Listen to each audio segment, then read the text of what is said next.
राज्यातील अल्पसंख्याक शाळांना शैक्षणिक वर्ष उलटून देखील 2025-26चा पायाभूत सुविधांचा निधी अजूनही उपलब्ध झालेला नाही। अल्पसंख्याक संस्था महासंघाच्या पदाधिकाऱ्यांनी उपमुख्यमंत्री सुनेत्रा पवार यांची देवगिरी निवासस्थानी भेट घेत लक्ष वेधले। राज्यात एकूण 450 अल्पसंख्याक शाळांचा तब्बल 45 कोटी रुपयांचा निधी मिळणे बाकी आहे।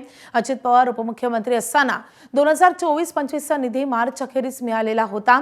यावर्षी मात्र ऑगस्ट महिना उलटला तरीही निधी उपलब्ध नाहीये, अशी माहिती अल्पसंख्याक संस्था महासंघाचे प्रदेश महासचिव नबी पटेल यांनी एबीपी माझाला दिली आहे।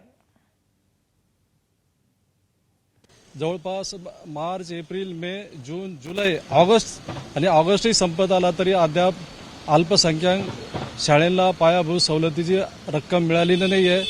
आज आम्ही सन्माननीय उपमुख्यमंत्री सुनेत्राताई यांना भेटलो। ताईने आम्हाला आश्वासन दिलं की मी सन्माननीय मुख्यमंत्री यांची भेट घेऊन लवकरात लवकर हा विषय मी मार्गी लावते आणि सर्व अल्पसंख्याक शाळेला न्याय मिळवून देते।